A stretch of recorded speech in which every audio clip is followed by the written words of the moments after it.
All right.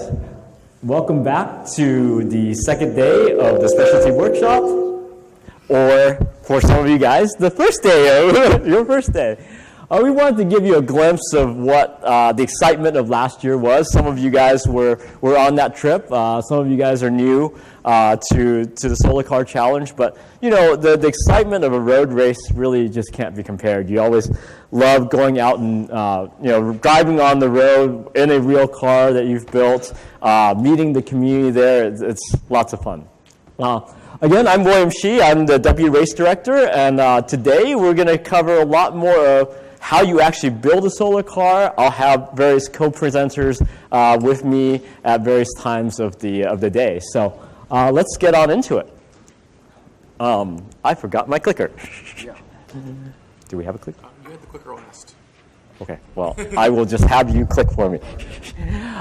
So we wanted to just set you on what are the divisions in the race. We have our Classic division, which is an entry-level division. We have our Advanced Classic, actually, is misnamed. For teams that have been around for some time, we have our Advanced division, which allows you to expand into different higher level of technology. And then, of course, we have our Solar Electric division, and we'll talk more about each of those. In the Classic division, we have teams that are limited to solar cells 19% or less efficient. We limit the hub motors, and that's really to limit cost.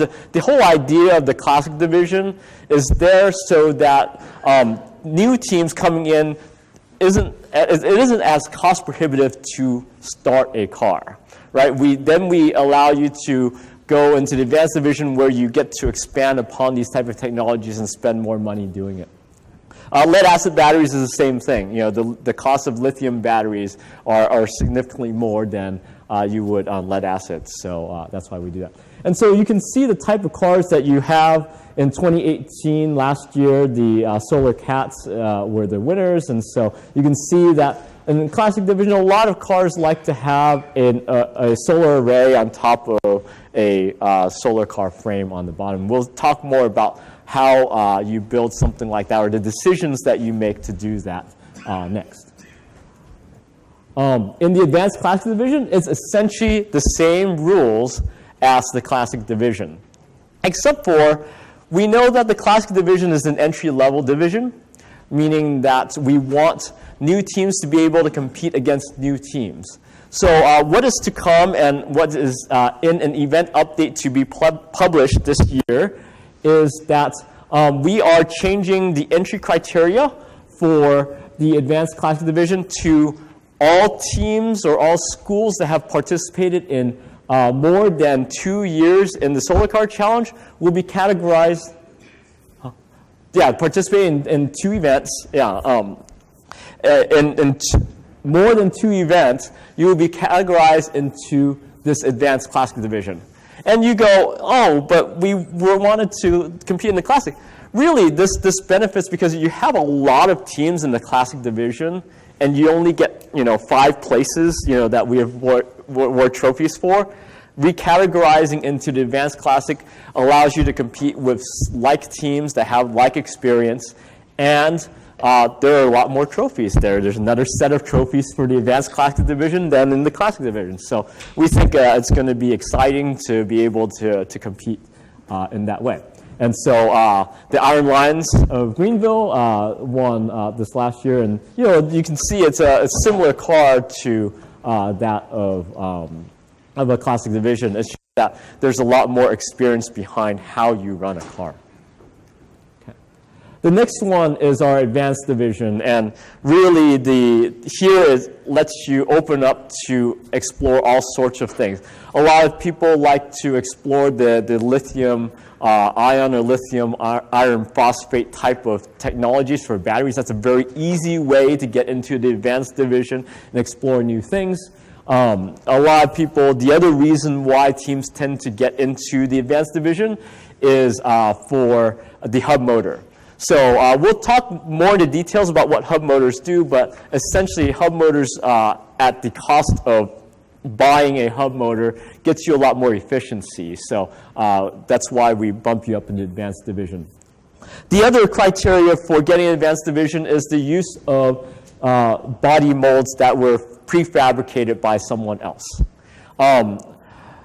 In the university competition, they have changed a lot of different rules. So a lot of university teams have actually tried to get rid of their molds that they made their cars from. But they've done a really good job in their engineering to create a body design that is aerodynamic. And that's really key in driving your efficiency and how well you can perform in your car. Well, we say that if you're taking advantage of using something like that where someone's done the work for you, you really ought to be moved into advanced division. I will warn you, though, as part of this, that you're allowed to use the molds from the university or wherever you might want to get it from.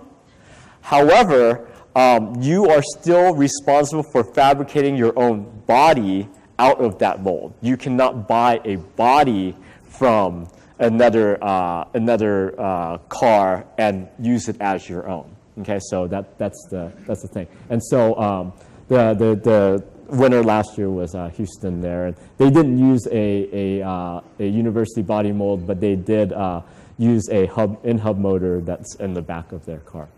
Okay. Finally, our electric solar division. You can tell there that essentially the solar panels are off of the car and essentially separate into a charging station. It essentially follows the classic division rules, but with some changes. We say all the other solar cars have one driver in the car. In an electric solar, you have to have two people, the driver and what we name the navigator. The navigator typically is responsible for radio communications and to keep an eye and say, turn here, turn there, and the driver just focuses on driving. The other change is you normally have a 5 kilowatt hour capacity that's allowed in the solar car, and the electric solar division brings that down to a total of 4 kilowatt hours, 2 kilowatt hour packs that you can swap. You can put one pack to charge and one pack to use. And we talked about the separate charging stations. So All Saints was the winner of our last competition there. So that sort of gives you a framework for how the different divisions that are in the competition. And now let's get into actually building the car. So we're going to take a look at the materials you might select in putting a car together. We're going to spend a bit of time talking about roll bars and crush zones. That's always the most exciting topic in terms of what we care about versus your construction methods. We're going to talk about steering and suspension, and we'll have a special presentation from Jarrett with regard to that. And we'll talk about wheels and brakes. So, materials. Most of you guys are probably have started building of some sort your car, likely. But if you haven't, you have a wealth of materials you can choose from to build your car. When I first started, we used mild steel or carbon steel. Very easy to obtain in terms of going to a metal yard. They'll have lengths and lengths of this metal, and it's really easy to work with. So if you have no experience in welding, picking up a wire-fed MIG welder and playing around with it is a very easy introduction in fabrication compared to, let's say, TIG welding or arc welding or something like that. And so it's very easy to get into. It's really inexpensive, and I'm not even sure if that it's very cheap to buy something like that. And that's really important for starting teams because unless you were going to make a real life-size model out of, let's say, PVC or something like that, or some type of wood, you can start prototyping and actually building your car using mild steel. And if you mess up, you just chop that piece off and throw it away and start over, right? It doesn't cost very much. Other metals may cost you more, and you start going, do I really want to cut that off? Is that really important to do? You can do that here. The downside of this is it's really heavy compared to other metals. And so that's really the main downside. You'll see here this picture. This picture is from my first year with the Walnut Solar Car team in 2005. Our philosophy in building a car and building a frame is the #1 rule, we call it. It has to work. And so what we did was we overbuilt and over-engineered something to, so that we would have no failures. There is significantly more metal in that car than what is needed. But we know that for sure it wasn't going to fail. And so you can see the type of designs. And when you sort of consider the design of your car, consider in your first year doing some type of overbuilding and over-engineering so that you can be on the road all the time. And then in your second year or in your next car, then you have some experience you can optimize and make changes, cut different pieces out, or if you find that you don't need it, things like that. I do like playing with carbon steel because it does come in a large variety of sizes and wall thicknesses, so you can look at the strengths you need and put the appropriate pieces in there. Most of our pieces in there are 1-inch squares, and the little diagonal crossbars are something around like a 3/4 inch or something like that, just for a little bit of support. Next is chromoly. It is a little harder to weld. The statement behind there about requiring TIG welding has been debated in past workshops. Many teams will say that they've MIG welded chromoly. I have no personal experience with chromoly, and so you'll have to ask those teams. Let me just ask out loud, does anyone have experience with chromoly? So if you guys want to, does someone want to come and talk a little bit about whether or not you can, or the welding characteristics of that? Anyone want to help with me with that?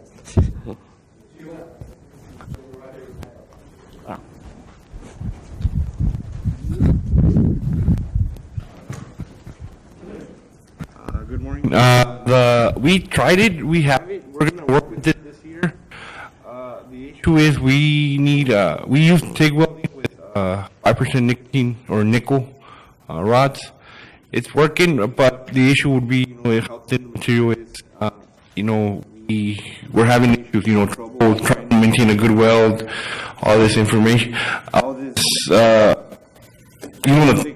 thickness of the material is just too thin. We tried MIG welding it, it worked, but I'm not sure if it's, how strong would that, contain the chromoly. Thanks.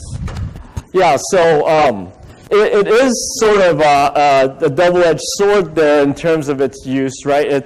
It is very lightweight, and you do have thinner wall thicknesses to get you to that lightweight.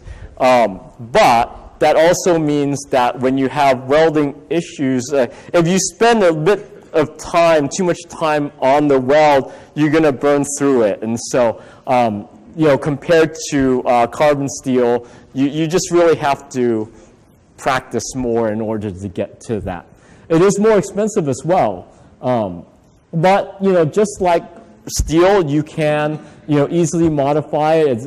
It's fairly easy to do. A lot of teams do like using chromoly because of the weight savings compared to a carbon steel.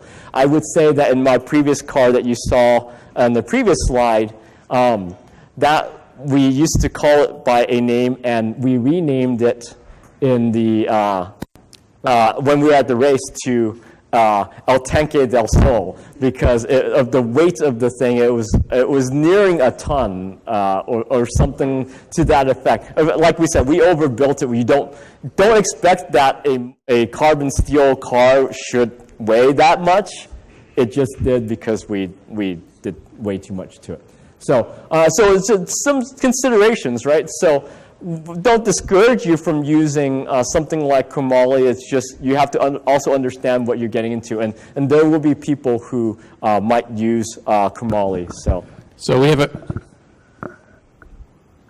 a question from the internet. Does chromoly meet the crush zone criteria?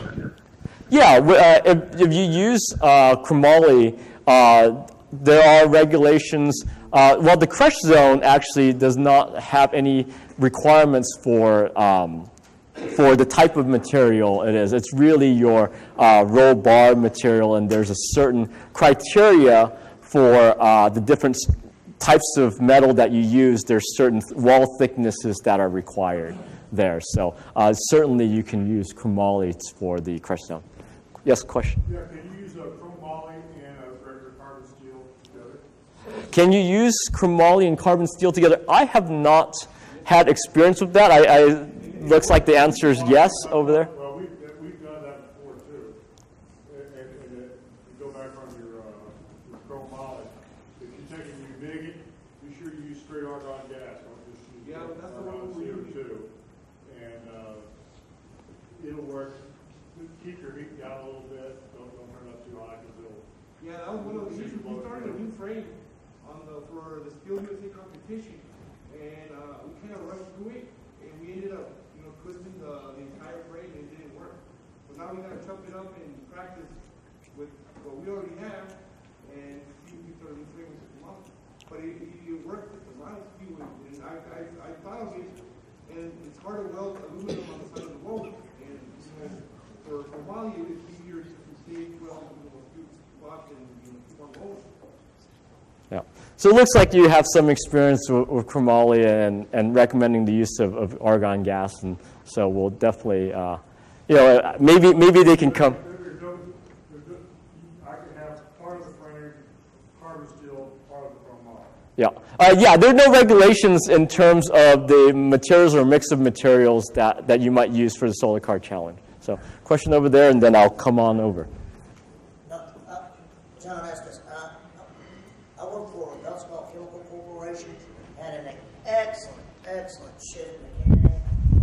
Things he did for me, he sat me down and showed me how he would weld and let me know some of the things about welding. A big key that he kept going over about how to weld was learning your material that you're welding with, the heat that it took, of course, to melt that particular, and the key to it all is laying a good bead. Learning how to lay a good bead. You're bringing two surfaces together, and you need to, it's gluing them together. So you got to learn how to lay a good bead no matter the material that you're dealing with. Thank God you're not dealing with casting oil. Yeah, I definitely have some. If you haven't welded before, definitely get someone who's done that, who can teach you how to do the proper welding techniques to do that. Yes. One of the limitations we found on chromoly, especially thin wall, is if you're going to try to use it for your roll cage, it's almost impossible to bend without collapsing. And unless you have a very specialized bender, we couldn't even find professionals that had that kind of setup. I've seen them on the YouTube, but they're a myth to me, practically. So we are using plain steel for our roll cage, and we're a first-year team too. So yep. It's yet to be seen whether or not this is all going to hold. But it looks like it's holding fine. I do chime in with our mentor in welding. They even as professionals, they practice on the material. They get their machine and their gas, everything dialed in before and that's just common sense. But it's in our hurry. Sometimes we think, oh, it was dialed in yesterday. Well, you don't know what happened to that overnight, or So always practice a little bit. You got different welders. Different welders are comfortable with different speeds. So dial it in on scrap first, and until you get that good bead. and Yep. then get busy. Yep. Okay. Question. Just go ahead and say your question. Besides the solar car, what practical uses does chromoly have? Where is it often used? Besides solar car, what are the practical uses of chromoly? I mean, it's just really another type of steel. It's you know, a lot of people use it on aircraft.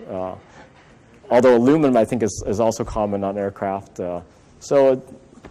Just different types.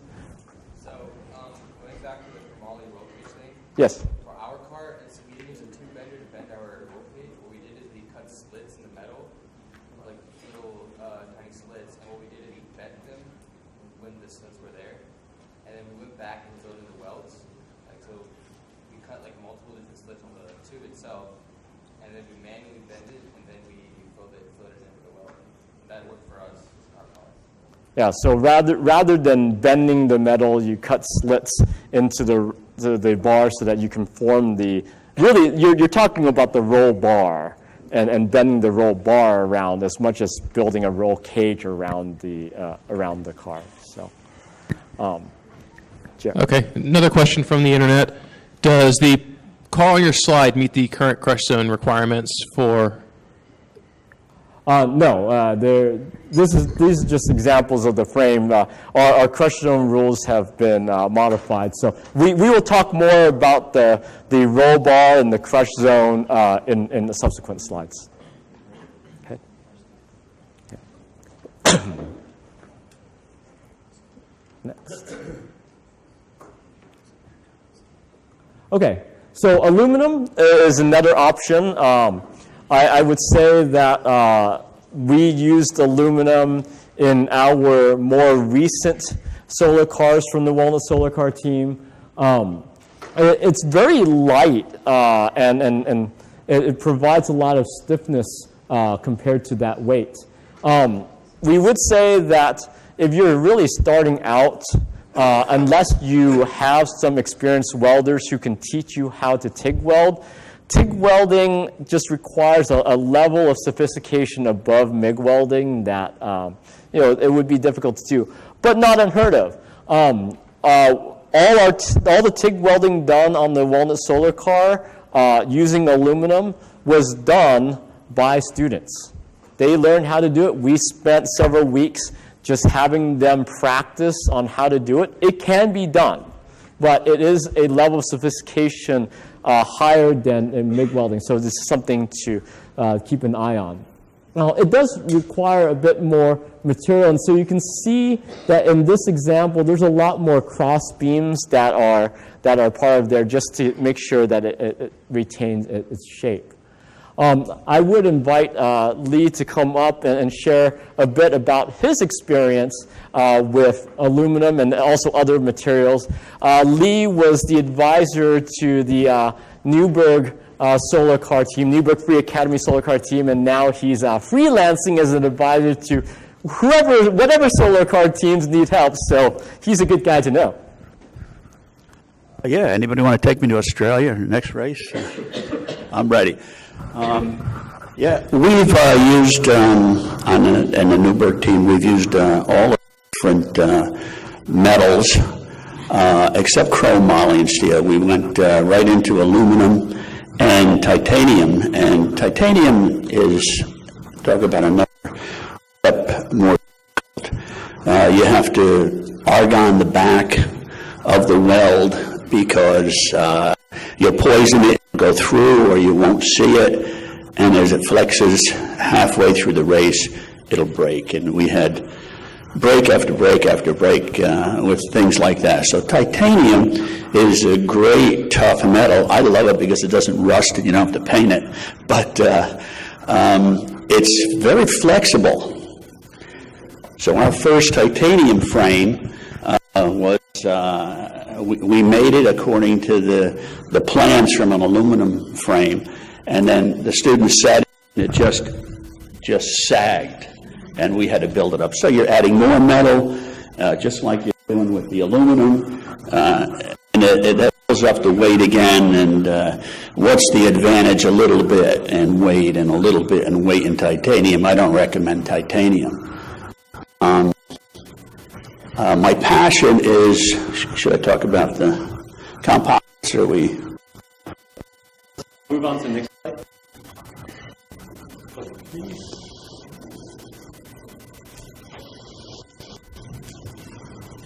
Just some locations for where you might get some of the. Metals is great. Wicks is great.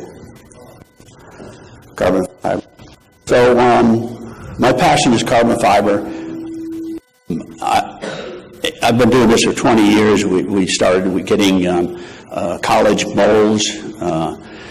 College molds, the top mold and the bottom mold. They're storing it somewhere and they're paying to store it. After they make it, they're very expensive to make. They farm them out. And after the college race and the World Solar Challenge, they'll try to sell them, but nobody buys them. So they just sit in expensive storage, and it would cost them a great deal to get rid of them. So they're desperate to get rid of their college molds. Any college team that just made a car would be desperate to get rid of molds. So if you do want molds, you can get them. So I started doing the composite work a long time ago, and I've made every mistake that's possible. So now I'm an expert. That's how you get to be an expert in this. But every mistake is very costly with carbon fiber and Kevlar and fiberglass, because it's preparation. If you're not ready to go, when you start, you must finish. You can't stop. So I've seen tops and bottoms that just ruined, and there's nothing you can do with them, and it's a lot. Kevlar could be $50 a yard, carbon fiber $50 a yard. So it's very expensive stuff, and it's heartbreaking to see something like that. But I have very different views on this. So you can see this right here is a box frame. So whoever made this car is just laid out flat panels. Rather easy to do, as long as you don't mess it up. But it's the easiest thing to do, rather than into a curved frame, a curved mold. This is an easy frame to make, solar car to make. So you just sew them up and glue them together with epoxy. It's easy to do. A lot of teams do it, and it's the easiest frame to make. The other one would be carbon fiber tubes, really expensive to do, but a little bit less in weight. Is it worth it, you know? This is very popular. And I also think that it's easy to fix these things if they break down on the highway. That's my opinion. Because if you're broken down on the highway or on the track, you can use 5-minute epoxy and just slap some Kevlar on there. Depends what you want. Kevlar is very tough, resists abrasion. Carbon fiber is very stiff. That's its value, its stiffness. And you can slap it on there and wrap something, and it will get you through the day. Epoxy itself would take an overnight cure. A 5-minute epoxy is a quick fix. It looks ugly as sin. The mechanics people just hate it, but it's strong and ugly. So I think you can repair these things on the highway. The top of the vehicle is Kevlar. It's non-conductive because you've got the solar cells on there. You would rather make it out of stiff carbon fiber. But carbon fiber is conductive, is a semiconductor, and it would short out, most likely underneath the cells. So use carbon fiber. This is all carbon fiber, a carbon fiber sandwich, a Nomex honeycomb center. You can't beat it for weight. It's the lightest material going, it's a real big deal. I mean, they made 300, 400, 500-pound solar cars using this material. That's a great advantage. It's also stiff. It doesn't bend very much. Any questions on any of these things? Question?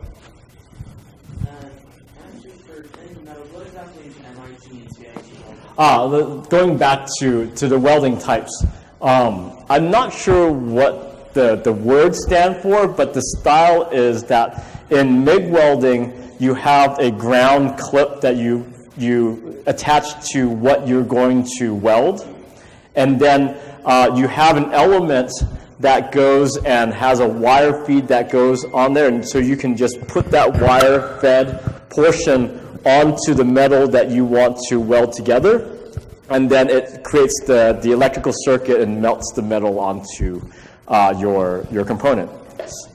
In TIG welding, you have that element, but it's not wire fed. You have to have a separate element to go and create that arc to essentially melt the metal. And so that's why TIG is a bit more difficult, because in MIG you can actually hold your hand with your other and really keep a nice stable flow, and so you can get that nice concise bead in your weld. Whereas TIG, you're using two hands. You've got one with the electrical element, one with the metal rod that you're melting in there, and it's a bit, requires a little bit more practice to do that. All welding is electrical in nature in terms of using electricity to melt the metal. It's just, is it within one element melting it versus you have a separate electrical element and the separate metal element. Any questions on carbon fiber? Okay. I will say that if you want to know, if you're interested in carbon fiber and you want to know how to actually lay up and create a carbon fiber frame or body, Lee and his team at Newburgh Free Academy at the time had actually put together a time-lapse video of this. And you can go to our workshop page, and it's the last workshop presentation listed on there is a video that shows how everything's laid up, and you can tell after you look at that if you mess up in any way, if you don't work quickly enough, you might as well toss it away. Question? How practical is carbon fiber versus the classic division if you're just making a car for the first time?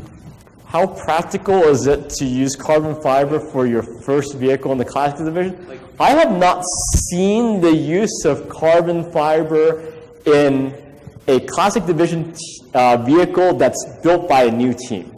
There have been teams that have participated in other competitions that are used to building with carbon fiber, and sort of once you get the hang of it, you just sort of know and you just keep doing that. And so if you use it in some type of robotics or some type of other types of smaller car competitions, electrothon or things like that, if you're used to using something like that, most certainly you can use carbon fiber in a classic division vehicle, but I would certainly not suggest it as a very first year team building a car, just because you have a lot of other headaches to worry about than just the material of your frame. If you make a mistake, you can't fix it. Once you've done it for a new team, you make a mistake, then you have to redo the whole thing. And by the way, if you go to resources on our webpage, under how to build a solar car, it has a section where you have Mr. Cave talking about how to do all the procedures involved with using this epoxy carbon. Yep. Okay. Any further questions on any type of the materials that we talked about today? All right. And this is one of the places that Mark Westlake of Minnesota, he uses Express Composites to get his material. Lee, you guys use a different source? The team from Florida, U.S. Composites in Florida is another. They have all of the materials that we need for vacuum bagging various panels. So those are options for you. Okay, so let's talk about, oh, there's a question, yes. What about fiberglass instead of something like carbon fiber? Fiberglass can be used as well. I would say if you remember my presentation from yesterday and the project management thing, we built a fiberglass body. The problem with fiberglass body is we essentially, in order to get some type of structural integrity of it, we really had to sandwich some polyurethane foam in between the two. And so it actually, even though you think about fiberglass as a light material, when you put that piece of foam in between and put 2 layers or many layers of fiberglass on each side of it, it starts adding up. Now, if you are able to create a solely fiberglass body without the foam because your frame is sufficiently attaching to all the different places in your car, I think that's definitely a doable material for your body, not for a frame. It has been done, but I recommend that you not do it. Test it, because if you build a fiberglass body, run it into something and see what happens. See how it splinters. And consider those splinters are going to be going into your driver compartment. We actually had a car back in 2010 that was actually had a collision with something else, and they had some fiberglass in their car, and it broke, and it was just amazing how many of these splinters are coming out little knives into the passenger compartment. So you may be creating more of a problem. It looks good, but there's a potential for harm. That's true.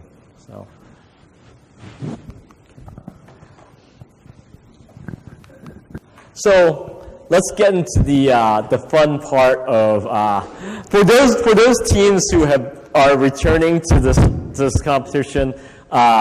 This has always been a point of discussion, and so let's have that discussion. And for the new teams, let's walk you through it. The whole concept of these next few things, a roll cage, a roll bar, and crush zone, is to provide some envelope of protection for the driver, right? We don't want anything to happen to you in case of some type of accident with the car. Of course, we don't want you to have accidents to begin with the solar car, but, you know, that's why they call it an accident. And so we try to find different ways of protecting the driver, and we use 3 devices to do that: a roll cage, a roll bar, and a crush zone. So let's start with a roll cage first. The roll cage must encompass the entire driver. That's, you know, around the front, back, side, top, bottom of the driver. It has to be an integral part of the structure, which means that if you're using something like carbon fiber, you have to figure out, if you're using carbon fiber and you're using some type of, metallic roll cage or roll bar or things like that, you have to figure out how you're going to properly attach it to your car. Improper attachment, it's like you might as well not have a roll cage or a roll bar. And so that's something to consider. Be designed to deflect body and array panels away from the driver. There are solar car designs where you have your solar array that's in line with, let's say, the head of the driver. And that allows the driver to be able to look down the array and get the appropriate visibility in driving. But if you had some type of front impact, that if you didn't design certain structures to deflect away from the driver, it would essentially decapitate the driver. And we've seen not that happen, but we've seen the risk of that in the past in previous designs. So if you do have array panels or body panels that are in line with the driver, you have to put some type of structure to sort of bring it over the top of the driver or off to the side or something to deflect away. Allow for 5 centimeters of clearance between the driver and the roll cage. This is really there so that if you have an impact, the roll cage is not really supposed to deflect away, right? It's supposed to stay solid around you. But, you know, if it moves a bit, you don't want to be pinched in something and trap your driver. And so that's really what that 5 centimeters clearance is. 5 centimeters clearance is not very big, right? So, and then there are certain minimum diameter and wall thickness rules for the roll bar that are part of the regulations that you need to look at. And that's really there to say, in the case of a rollover, there's sufficient forces to protect yourself, protect the driver. This is a picture of a vehicle that was built by the Minnesota team. They had raced in Britain in a eco-marathon race, and in one of their runs, they had actually flipped over as part of their when they were turning, and it really is there just to emphasize that, you know, cars need to be designed to protect against that. And that's why we have these type of rules. The car rolled over. They were done for the race, but the driver came out safe and there was no problems. And so that's the point of having these type of rules. Is in event of that, you know, you're protecting your driver, your students that are in the car. Okay. This is an example of the roll bar. So we'll talk more about the roll bar regulations, but the concept of the roll bar is really that you have some type of integral structure that is above the driver's head, so that in case of a rollover, that's the piece of metal you are resting on. Now, the interesting part is that you need to make sure you have some type of distance here so that you don't, you know, run your head into the roll bar. And, of course, that the driver is appropriately belted in so that there's not much play in the seat belt, so that if it rolls over, you're not, you know, going up. So some considerations for that. So other views of the roll bar, including a side view. The rules do require you to reinforce the roll bar in another direction so that the roll bar doesn't tilt forward or back. You need to have 4 points of attachment to your frame. So that's the roll bar and the roll cage, the integral part of the car that's not meant to move in the case of impact. Yes? Can you give some examples of what's not properly connected, or how, you know, Yes. like I thought cutting on the roll bar was a no-no. So any kind of good and bad. Right. So right now the rules do allow for multi-segmented roll bars, but we're moving towards having an integral roll bar for that exact reason. We do really want one continuous roll bar, and that's really there to protect the structural integrity of the roll bar, right? If you start, you know, as we talked about in the chromoly discussion, if you start making slits and then welding it, you're really testing the strength of that weld as you go along, and so anyone who intends to do that in the, you know, near future will be checking out and making sure that the welds are properly done. So that would be one of the bad reasons. There's a lot of, let's say, improper. Yeah. So there are some teams that had tried to bolts, or I've seen some where you have some type of U-bolts that attaches to the frame of your car to attach the roll bar to the frame. That's not allowed, or that's improper attachments. I've also seen people weld their roll bars inadequately, meaning that there's just sort of a small patch of weld on each side that, you know, could pretty much break off, and it's sort of it's just in one plane, so there's no attachment forward and back to prevent it from shifting in that horizontal direction. That would be something that we would be concerned about. With things like that, you will see that when you bring your car here to do the vehicle inspection, or a process called scrutineering, which we'll cover later today, we will call teams out on those aspects and ask you to reinforce the attachment. So better to do it up front than having to have us tell you and you have to fix it at the last minute. One of the things I would also say is a lot of roll bars are a circular tube, right, as opposed to a square tube. And so you might consider, as part of attachment, creating some type of plates where you use a hole saw to drill and make that curve that will match a circular tube. And then there you have a lot more contact point with your roll bar as you weld it.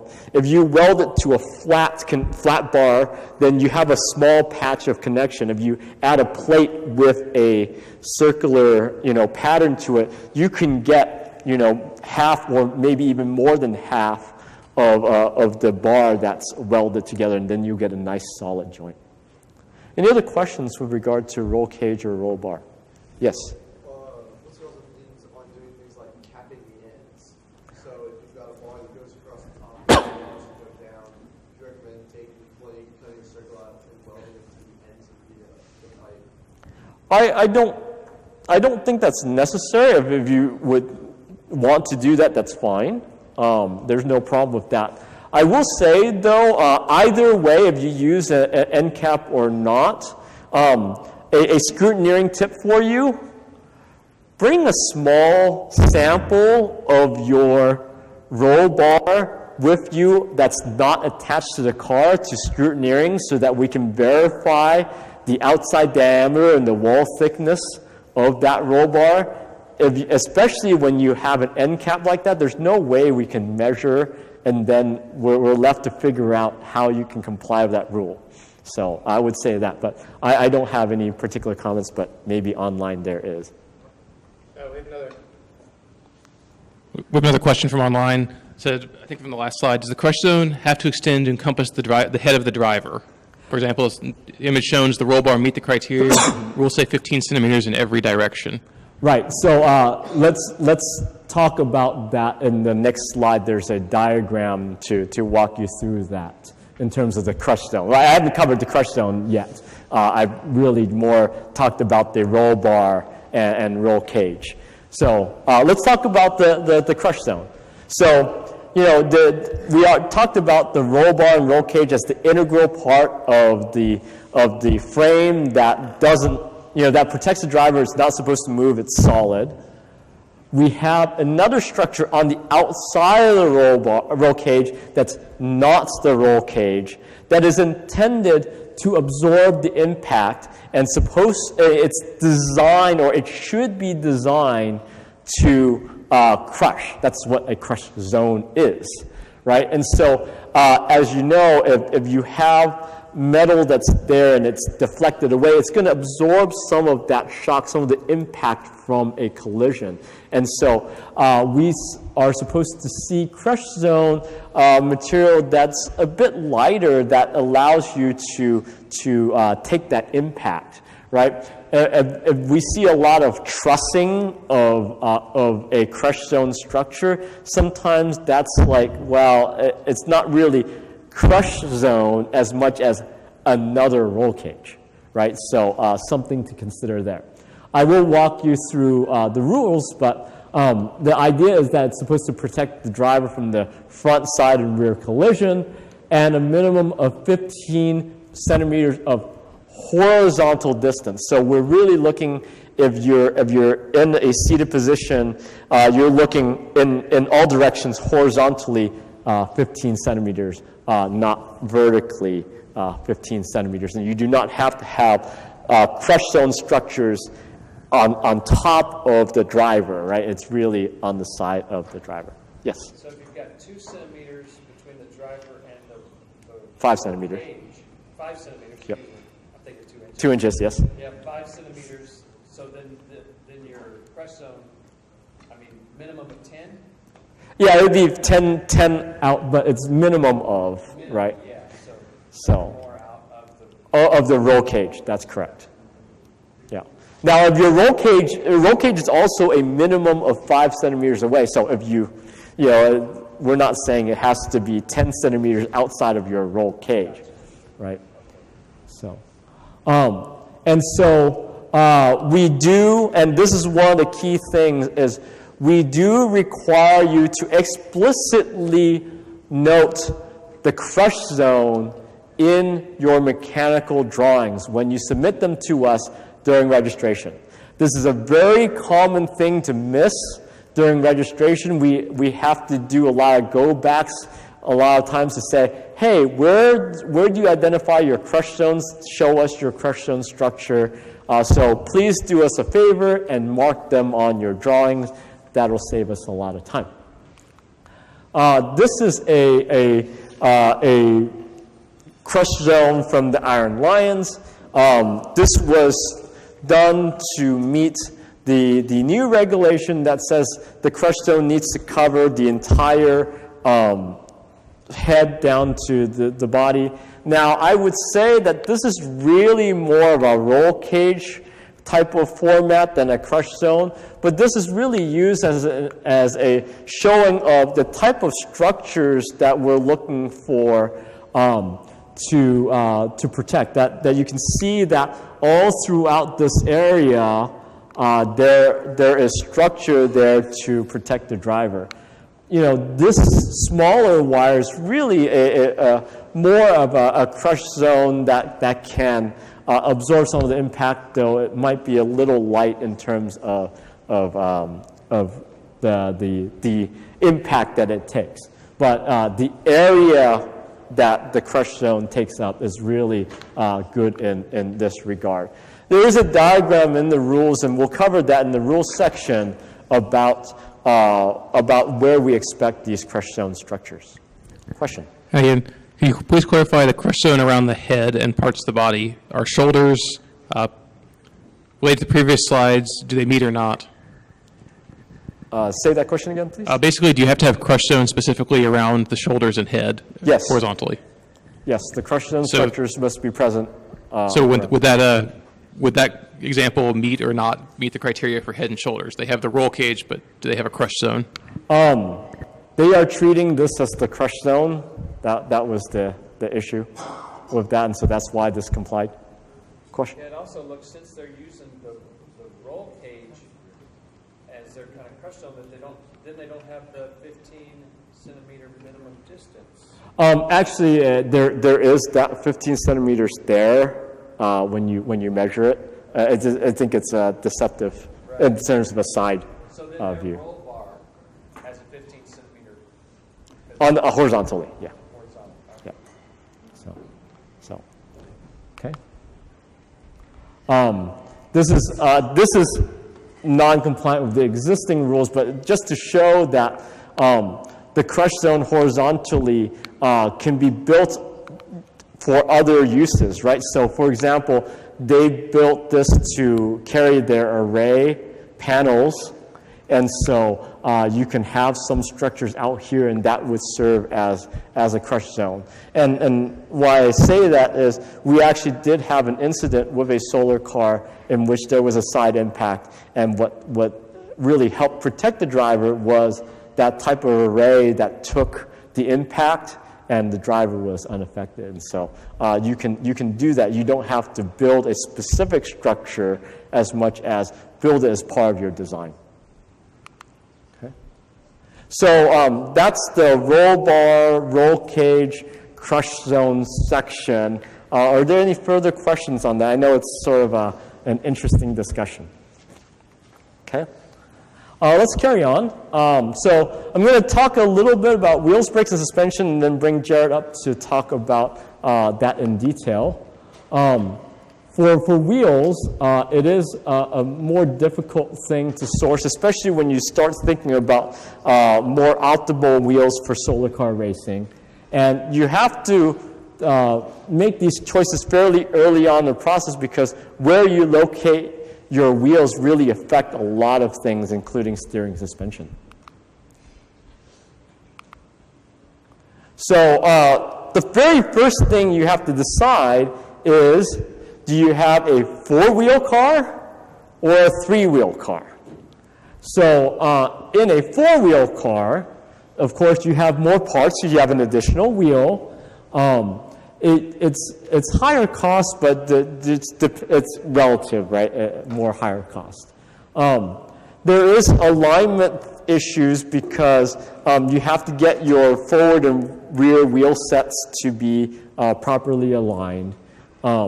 But the weight distribution is interesting on a 4-wheel car, because you have 4 patches of wheel that's on the car, and so you can support more weight, right? So if you had a 3-wheel car, and let's say your center of gravity is in the middle of the car, if you had a 1,000-pound vehicle over 3 wheels, each wheel is supporting 333 pounds. In a 4-wheel design, the 4 wheels are supporting 250 pounds. So wheel ratings in that sense about how beefy your wheels and tires need to be is definitely less on a 4-wheel design.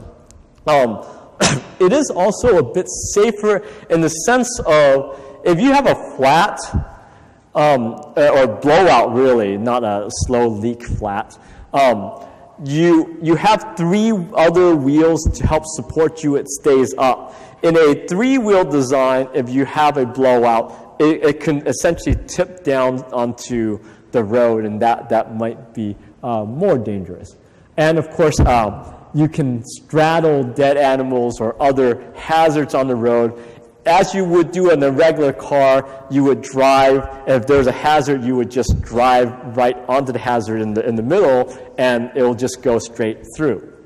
I have a story on that one. Is way back in '97, when I was a student driver of the solar car, we were testing on the road, and we had a fairly rough road there, and there were lots of potholes in the way.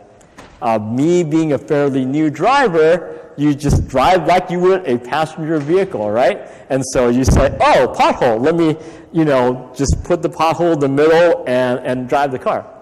Well, we had a 3-wheel design, 2 up front, 1 in the back, and where's the one in the back? The center of the car. So my chase vehicle continues to tell me, hey, he hit that pothole, and I was hit every single pothole in the road because I straddled it. You wouldn't have that issue with a 4-wheel design. Some choices for you. A lot of people like using this NGM type of wheel and tire. It's much difficult to get nowadays. NGM has pretty much been out of this business for a few years, but you might be able to find other solar car teams that still have these lying around. But what's nice about these NGM wheels and tires is they're very lightweight. They're sort of just machined and created for solar car racing, and it comes with, or it mates well with these Bridgestone Ecopia tires that are part of that allows you to run at a very high PSI, which essentially means low rolling resistance. But if you look at that, if you can find something similar to that, I think Mitsubishi also, as another hub motor manufacturer, has some mating wheel that would match that, and so you might be able to find something like that. On the other side of the spectrum, you might look at motorcycle wheels, and motorcycle wheels and tires are fairly hefty. They can support a lot of weight. If you were to use one of these, you never change them out. You would just run forever, but they're very heavy. Some teams have split the difference and looked at moped tires and wheels as a way to do the difference, and that might be a good choice. I think it still has the reliability you're looking for without the weight of a motorcycle wheel. I have not seen a motorcycle wheel in the competition in quite some time. A lot of people have moved to the moped. And of course, there are teams that attempt to use bicycle wheels. I caution against that, especially as a new team, to use a bicycle wheel. A bicycle wheel is not really meant to take the type of forces that you would have on a solar car. If you know, as with motorcycles, the motorcycles or bicycles are meant to tilt as you turn. And so the forces on the wheel is sort of in axis with the wheel itself. If you put some wheel like that on a solar car, your forces actually have some type of skewing action because you're not tilting your solar car. Your wheels are going to stay, vertical to the solar car, and so the forces are a lot different. And the bicycle wheels are just not designed to handle that type of stress, especially when you think about the spokes and how they're connected. So something to consider. We don't prohibit it, but you really need to know what you're getting into there. And so that's a sort of a light motorcycle wheel, and I think it's a carbon fiber bicycle wheel. That might be a little more doable. It's not spoked. It has more structure.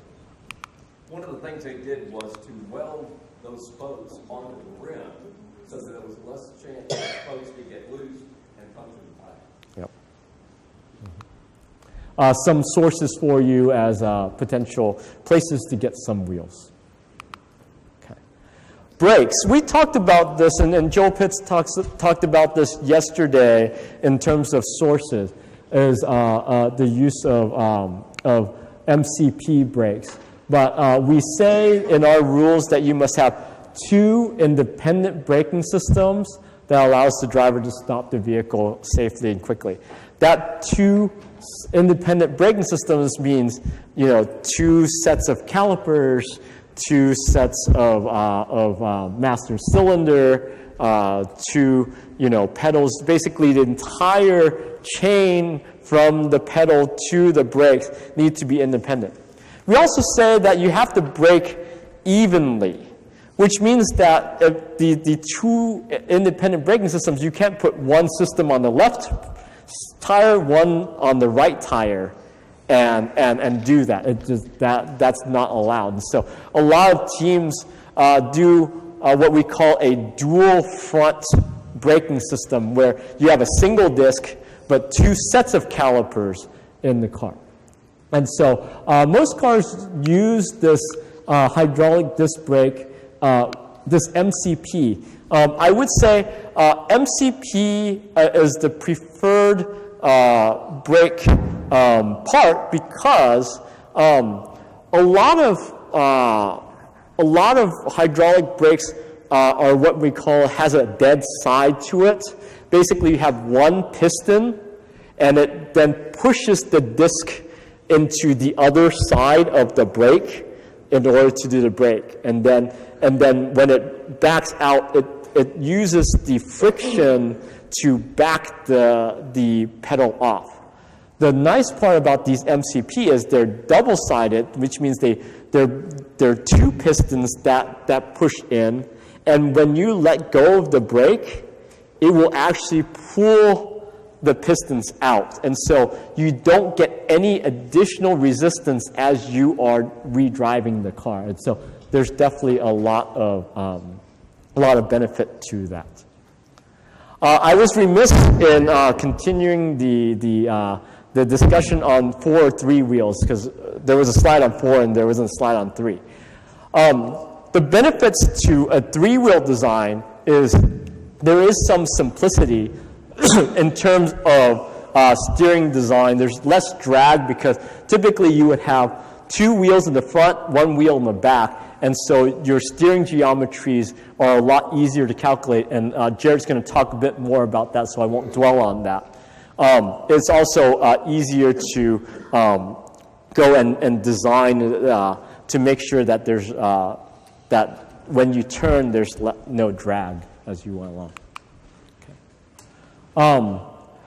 This is the brake pedal assembly for a dual independent braking system. We say that you have to have 2 independent pedals which will affect 2 different things. There is a concern that I have with this one is if you had a problem with the front pedal where you couldn't push down on it, it would also be difficult to push down on the rear one. And so these are just considerations as you design your brake assemblies, you have to say, if this was to fail, what is my backup plan? So you need to consider that as you lay that out. Okay. When you get to the event and we do the vehicle inspections, you will be requested to verify the braking power both statically and dynamically. What that means in practicality is we will ask you to stomp on the brakes when the car is parked, and we will ask a team member to push hard on your vehicle to see that there's enough stopping power to prevent the car from moving. After we do that static test, we will do a dynamic test where we will ask you to actually drive at speed, and we will time how long it takes to conduct the stop. And so we want to be able to make sure that you have good brakes for your car. And so this is always an interesting portion of vehicle inspections. Question? In terms of the dynamic test, what kind of speeds are you guys checking? Is it 15, 20, 25 miles an hour? So the scrutineering booklet has a table that says at this speed there is this time that you have to stop by.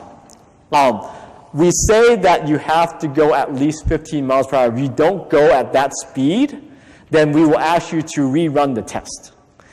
Just because the minimum speed of the car is 15 miles per hour as well on the road, and so we will test at least 15 miles per hour.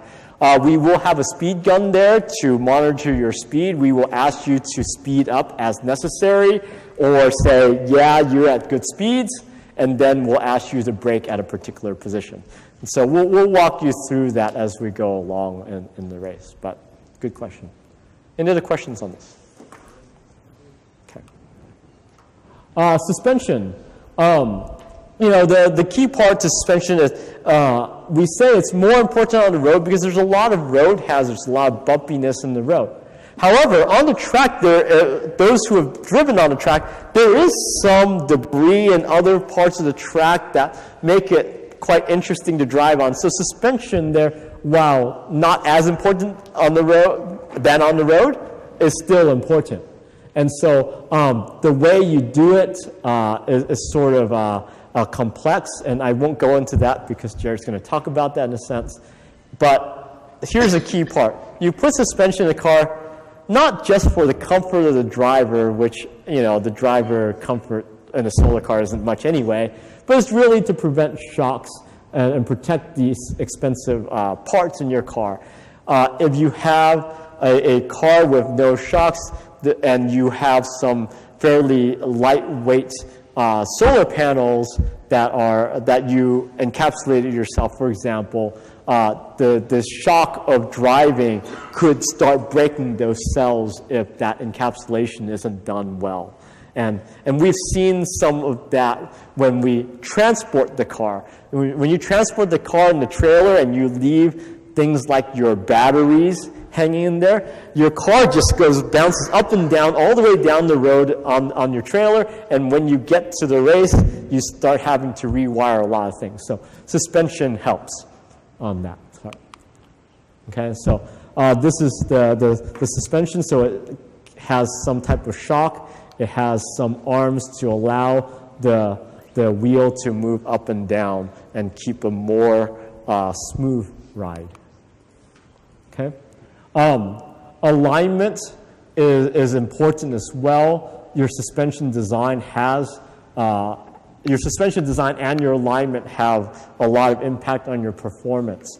When you do this and you put your steering and suspension together, you want to make sure that your wheels are aligned as you roll along to really prevent a lot of wear on your tires. And wear on your tires means that you're wasting energy, you're losing energy due to friction, and you're prematurely forcing a replacement of tires, especially if you use more solar car specific tires where it's fairly thin.